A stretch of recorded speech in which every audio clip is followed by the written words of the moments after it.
Welcome students. In this video lecture हम हमारे chapter number 4 profit and budget के last video lecture में पहुंच चुके हैं। अब हम बजटरी कंट्रोल, आज का हमारा जो टॉपिक है डिस्कशन का, दैट इज़ बजटरी कंट्रोल, यह लास्ट टॉपिक है। हमने इस चैप्टर में प्रॉफिट एंड बजट में ऑलमोस्ट संभवतः सभी मेन जो टॉपिक्स हैं उनको एड्रेस कर लिया है, उनको समझ लिया है।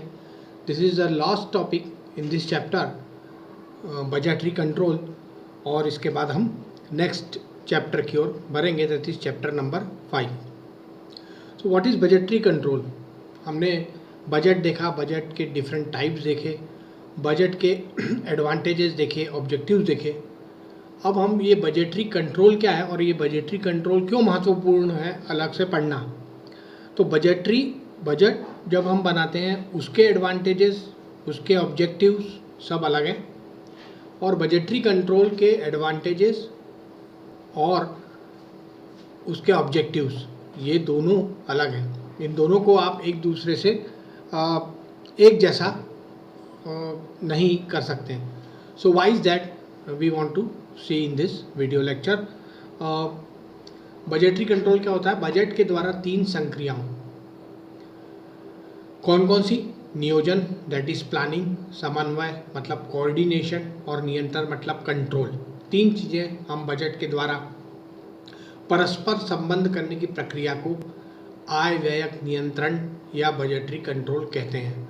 मतलब ये 3 प्रक्रिया आपके बजट के द्वारा आप रिलेटिव हैं एक दूसरे से, और किसी भी प्लांट या फैक्ट्री के लिए बेहद महत्वपूर्ण, जिसकी सहायता से हम इन्हें समझते हैं और इसको कंट्रोल या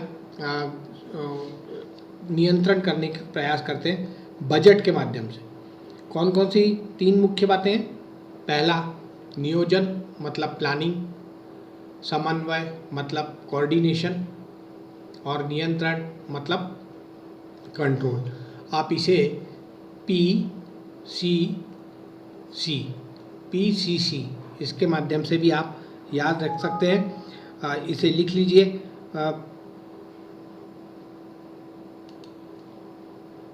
planning, coordination and control, PCC। और यह ही सबसे महत्वपूर्ण होती है किसी भी प्लांट को चलाने के लिए या किसी फैक्ट्री को चलाने के लिए, ये 3 चीज़ें। और इन 3 चीज़ों में प्रारंभ रूप से जब हम प्लांट स्टार्ट करते हैं और अंतिम रूप तक, मतलब प्लांट के कंटिन्यूअस प्रोडक्शन देने के दौरान भी ये सारी चीज़ें कंटिन्यूअस इम्प्लीमेंट होती रहती हैं। यह व्यवसाय को विभिन्न क्रियाओं से संभावित समस्याओं को पहले से अनुमान लगाकर उन्हें हल करने का प्रेरणा स्रोत होता है। तो ये 3 चीज़ें होती हैं, और इन 3 चीज़ों में हर बार क्या होता है? आय व्यय यानी कि इनकम व्यय मतलब एक्सपेंडिचर, इनकम एक्सपेंडिचर का नियंत्रण होता है। यानी कि हम इनकम आएगा तो हम पूरा इनकम को एक्सपेंडिचर नहीं करेंगे, हम उसमें से सेव भी करेंगे। ये सारी चीज़ें हम पूर्व में काफ़ी डिटेल में देख चुके हैं पूर्व के वीडियो लेक्चर्स में। तो हम सीधे पढ़ते हैं कि why budgetary control is important. क्या इसकी उपयोगिता है, क्यों यह महत्वपूर्ण है, या इसके एडवांटेजेस क्या हैं। तो पहला, यह संगठन के लक्ष्यों को परिभाषित करता है। आपके संगठन के क्या एम हैं, इन्हें यह परिभाषित करता है, और आपको उन लक्ष्यों के, जो आपने लक्ष्य निर्धारित किए हैं, उन लक्ष्यों को पाने के लिए आपको प्रेरित करता है। मतलब सिर्फ और सिर्फ आप उस एम के ऊपर ही निर्धारित रहेंगे, वही आपके लिए परिभाषित है, इधर उधर आप नहीं करेंगे, जैसा कि अक्सर हम बिना बजट के करते हैं।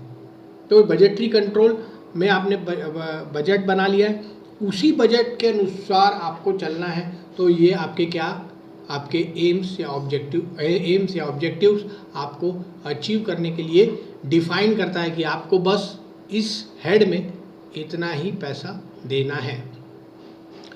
यह निर्धारित लक्ष्यों की प्राप्ति हेतु दीर्घकालीन एवं अल्पकालीन योजनाओं की व्यवस्था करता है। जो आपके लक्ष्य निर्धारित हैं उस लक्ष्य निर्धारित को दीर्घकालीन मतलब लॉन्ग टर्म और अल्पकालीन मतलब शॉर्ट टर्म योजनाओं की व्यवस्था करता है।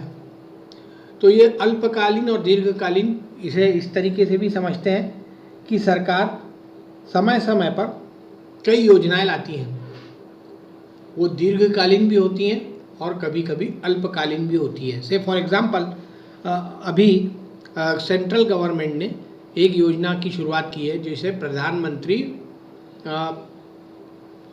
आई थिंक इंश्योरेंस योजना PMGSY ऐसा कुछ तो भी है, मुझे एग्जैक्टली नाम याद नहीं आ रहा है, जिसमें आप 12 रुपये खर्च करके यदि आपकी मृत्यु होने पर टर्म इंश्योरेंस है वो, और आपको 2 लाख रुपए की प्राप्ति होगी। यह योजना दीर्घकालीन है क्योंकि ये चल ही रही है कंटिन्यू, हर साल आपको उसको रिन्यू करना है और ये चली रही है। गवर्नमेंट की दूसरी स्कीम यदि देखें, उज्ज्वल गैस योजना जो महिलाओं के लिए है और महिलाओं के लिए सब्सिडाइज रेट पर सिलेंडर प्रोवाइड करती है, यह भी दीर्घकालीन है। अल्पकालीन में यदि देखें तो सरकार समय समय पर कई योजनाएं 1 वर्ष के लिए चलाती है और उसके बाद उसे बंद कर देती है। उस तरीके की योजनाएं अल्पकालीन योजनाएं मतलब शॉर्ट टर्म प्लानिंग के तहत यह करती है। तो लक्ष्य निर्धारित हैं कि दीर्घकालीन कौन से हैं, अल्पकालीन कौन से हैं, अगले बजट में होंगे या नहीं होंगे, रखना है कि नहीं रखना है। इन दोनों का सक्सेस रेट बजटरी कंट्रोल के माध्यम से होता है। मतलब यदि आप दीर्घकालीन योजना चला रहे हैं तो उसका भी कंट्रोल आप बजटरी कंट्रोल के माध्यम से करते हैं, और शॉर्ट टर्म प्लानिंग कर रहे हैं तो उसका भी कंट्रोल आप बजटरी कंट्रोल के माध्यम से करते हैं, और यह ऑटोमेटिकली इस उद्देश्य को प्राप्ति के लिए महत्वपूर्ण होता है। यह नीतियों के निर्धारण हेतु आवश्यक आंकड़े प्रदान करता है। आप यदि बजटरी कंट्रोल कर रहे हैं और बजटरी कंट्रोल आप वर्ष भर करते हैं तो उन बजटरी कंट्रोल में नीतियों के निर्धारण हेतु आवश्यक आंकड़े आपको कितने चाहिए यह प्रदान करता है। से फॉर एग्जांपल हमारा जो सिलेबस है वो कम्प्लीटली चेंज हो गया। ओके, फर्स्ट ईयर में अभी जो सब्जेक्ट्स आए हैं या अभी जो सिलेबस आया है ये कम्प्लीटली डिफरेंट है जो सिलेबस में आप पढ़ रहे थे। तो अब इंस्टीट्यूट को जो दिए गए सिलेबस के अनुसार लेबोरेटरीज को इस्टेब्लिश करना है। पहले के सिलेबस के अनुसार लेबोरेटरी इस्टेब्लिश्ड है, अभी के सिलेबस के अनुसार लेबोरेटरी को इस्टेब्लिश करना है। तो क्या हम जैसे ही देंगे तो क्या परचेसिंग हो जाएगी? नहीं, इट विल टेक टाइम। हम प्रपोजल NMDC को देंगे थ्रू DAV के थ्रू फिर NMDC में जाएगा, NMDC में कमेटी बैठेगी, they will see the syllabus, then they will decide कि हाँ ये खरीदना है कि नहीं खरीदना है, क्या जो रेट्स दिए हुए हैं यह फिजिबल हैं या नहीं है, या इनसे ज़्यादा या कम पैसे का आएगा, ये सारी चीज़ें वो निर्धारित करेंगे। और फिर चूँकि NMDC इस इंस्टीट्यूट को रन करता है CSR डिपार्टमेंट के थ्रू, तो then they will include these things in their budget, और फिर उस बजट में जब सैंक्शन हो जाता है वो budget, then they will give us the liberty to purchase the equipment. इसलिए हमारे यहाँ लेबोरेटरी लगने में, स्टैब्लिश होने में थोड़ा समय लगता है। तो यदि इस बार जो फर्स्ट ईयर में बच्चे पढ़ रहे हैं, होपफुली वो जो सेकेंड ईयर या थर्ड ईयर में प्रवेश करेंगे तो ऑटोमेटिकली सारी लेबोरेटरीज स्टैब्लिश हो जाएंगी। इससे व्ययों पर अवैतनिक नियंत्रण स्थापित होता है। किसी व्यक्ति विशेष का नियंत्रण स्थापित होता है किस पर? व्ययों पर, यानी कि एक्सपेंडिचर पर। एक्सपेंडिचर पर सभी, चूँकि जो निर्धारित मापदंड है, जितना बजट सैंक्शनड है उसी बजट के अंदर उस काम को कंप्लीट करने का प्रयास करते हैं, इसलिए यह अवैयक्तिक निर्णय जो पर्सनल कंट्रोल होता है वो स्थापित हो जाता है, और सभी उससे बाध्य रहते हैं क्योंकि सभी को पता रहता है कि इस बजट हेड में इतना है और हमारा जो एक्सपेंडिचर है वो इसके अंदर होना चाहिए। तो न पर्सनली भी नहीं होता है, बट सभी प्लांट के सभी कर्मचारियों को यह पता होता है। इसके माध्यम से प्रबंधकीय नियंत्रण का केंद्रीयकरण हो जाता है। अब जब आपको, जैसे हमने पिछले वीडियो लेक्चर में एक एग्जांपल लिया था कि say for example collector wants to district collector wants to make a school, एक या दो स्कूल उनको किसी अंदर इंटीरियर गांव में खोलने हैं, तो उन गांव में खोलने के लिए स्कूल की जो कॉस्टिंग है उसको वो बजट में डालते हैं। यदि स्टेट गवर्नमेंट उसे सैंक्शन कर देती है तो और उस बजट के हेड में पैसा आ जाता है, तो जो कलेक्टर है वो NIT यानी कि नोटिस इनवाइटिंग टेंडर, NIT कहते हैं जिसे, टेंडर निकालते हैं और उस टेंडर की प्रक्रिया के माध्यम से उस स्कूल को उसी वर्ष में बनाने का प्रयास करते हैं।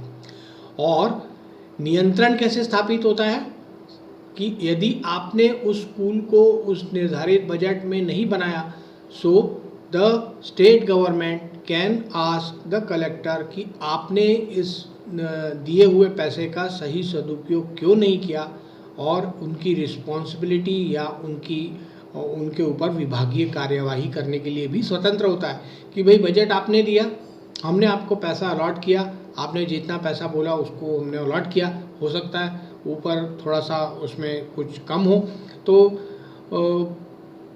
तो आपने वो 2 स्कूल उन इंटीरियर गाँव में क्यों नहीं बनाए। तो ये अब नियंत्रण हो जाता है सेंट्रल का, यानी हम यदि इसको देखें तो state government is our centralize हो गया।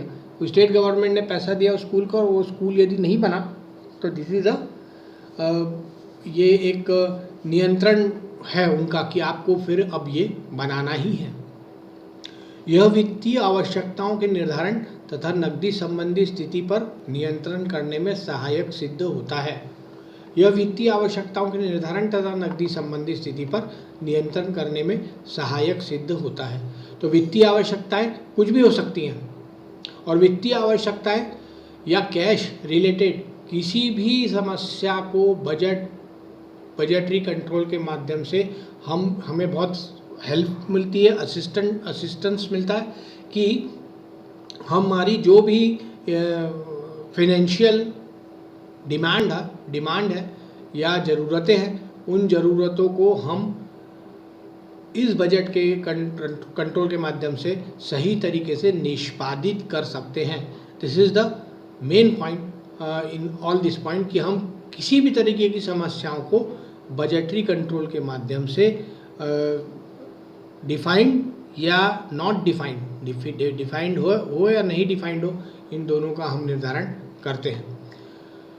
तो इस तरीके से हम देख सकते हैं कि हम बजटरी कंट्रोल कितना महत्वपूर्ण है, और बजटरी कंट्रोल की सहायता से आप किस तरीके से सही ढंग से आप अपने बजट को अपने संस्था के उद्देश्यों को अचीव कर सकते हैं थ्रू आउट द ईयर। और ये कंटिन्यूस चलने वाली प्रोसेस है बजटरी कंट्रोल, है ना।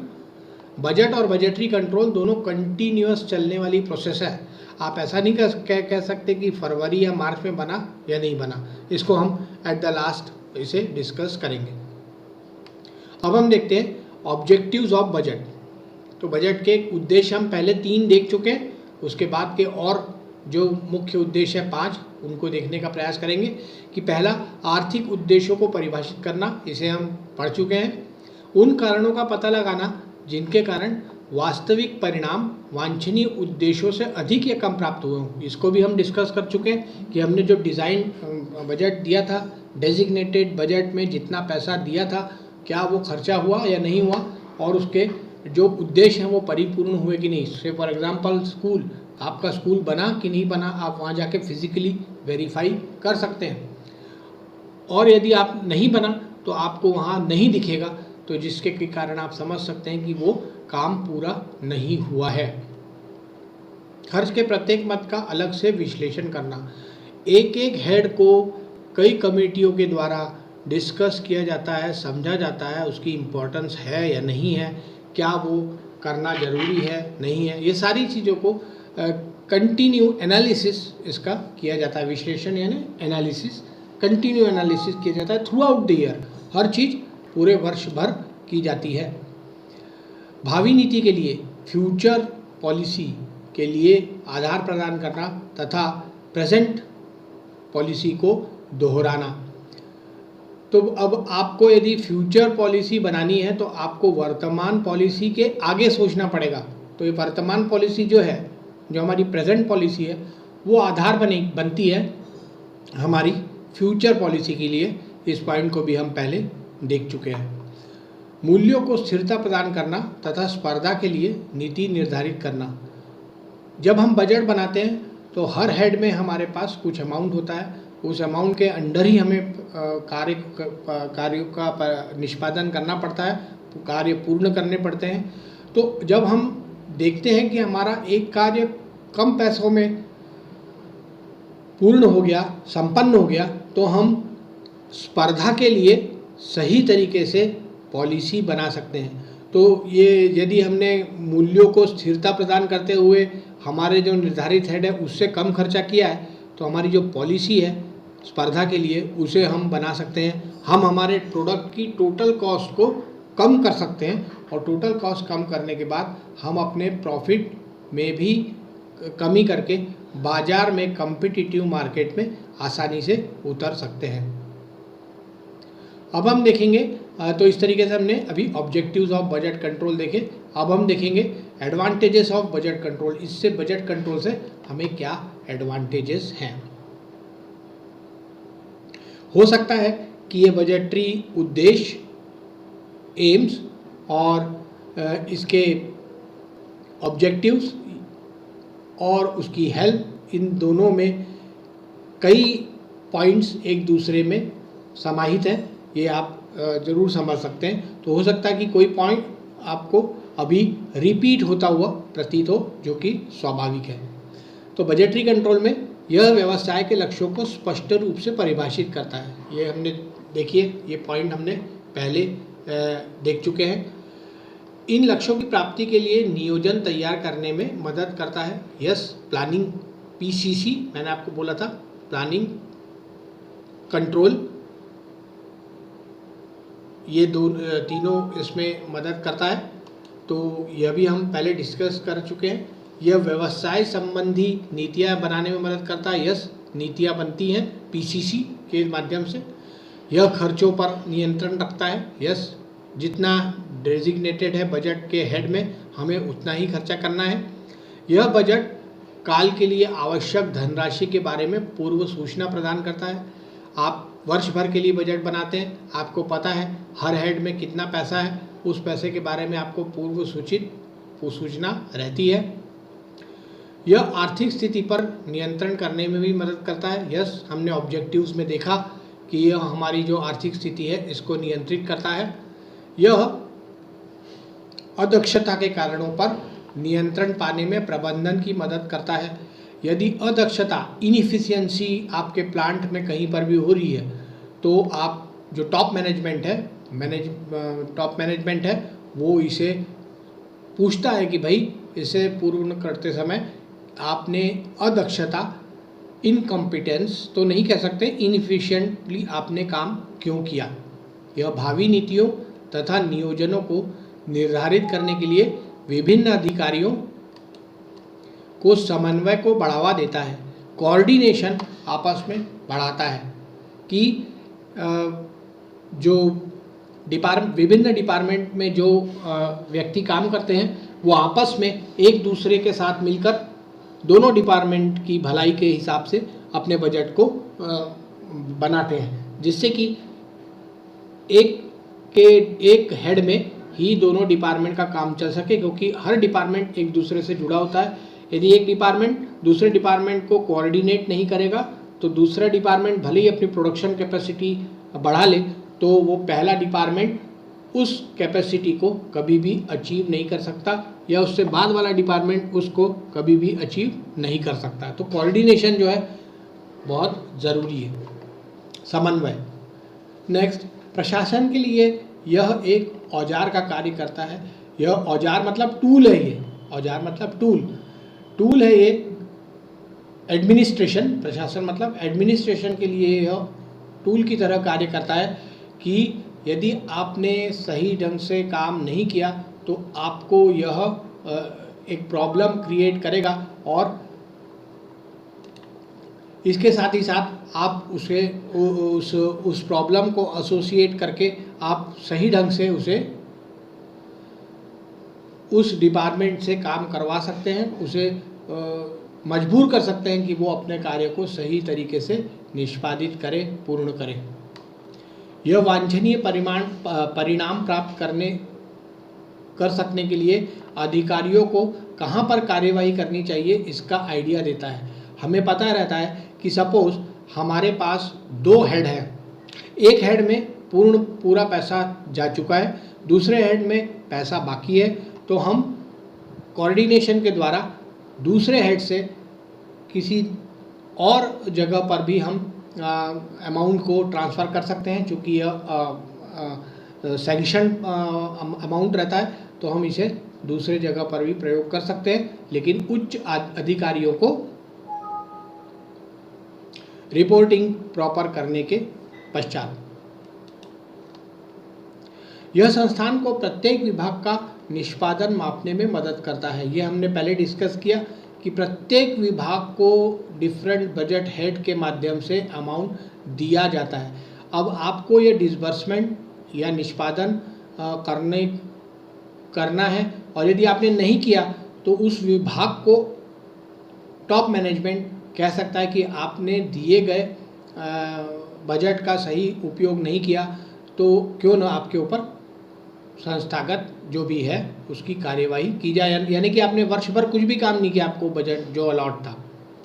यह प्रबंधन नियंत्रण को केंद्रीकृत करता है, यानी कि कोई भी व्यक्ति पर्सनल तौर पर किसी भी प्लांट या फैक्ट्री को चलाता नहीं है, सेंट्रलाइज रहता है। ऊपर से नीचे तक प्रत्येक व्यक्ति अपने बजट में अलॉटेड अमाउंट के हिसाब से उसे सही ढंग से ख़त्म करने की प्रेरणा रखता है, वह प्रेरित होता है और उसे सही समय पर कंप्लीट करता है, पूर्ण करता है।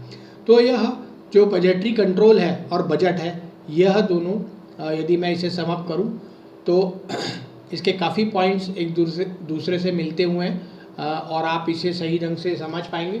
I am very hopeful. लेकिन ये बजट जो है यह पूर्ण वर्ष भर चलने वाली प्रोसेस है, 1 अप्रैल से 31 मार्च भारत में, और यह कभी भी बंद नहीं होती, किसी भी मंथ में इसे बंद नहीं करते हैं, हर वक्त यह चलती रहती है। 31 मार्च तक आपको नया बजट बनाना पड़ता है कि आप अगले साल 1 अप्रैल से क्या करेंगे। इस तरीके से कंटिन्यू प्रोसेस है, वर्ष भर हमेशा जब से हमारा देश आज़ाद हुआ है तब से हम बजट बनाते रहते हैं, चाहे वो प्राइवेट फर्म हो या गवर्नमेंट फर्म हो, और हम उसको सही तरीके से कंप्लीट करते रहते हैं। आई एम वेरी होपफुल कि यह चैप्टर आपको समझ में आ गया होगा students. Here we will end. If you are having any inquiry kindly contact me through my WhatsApp number. Thank you for your kind attention. In the next video lecture, we will start our new chapter number 5. Until then, thank you.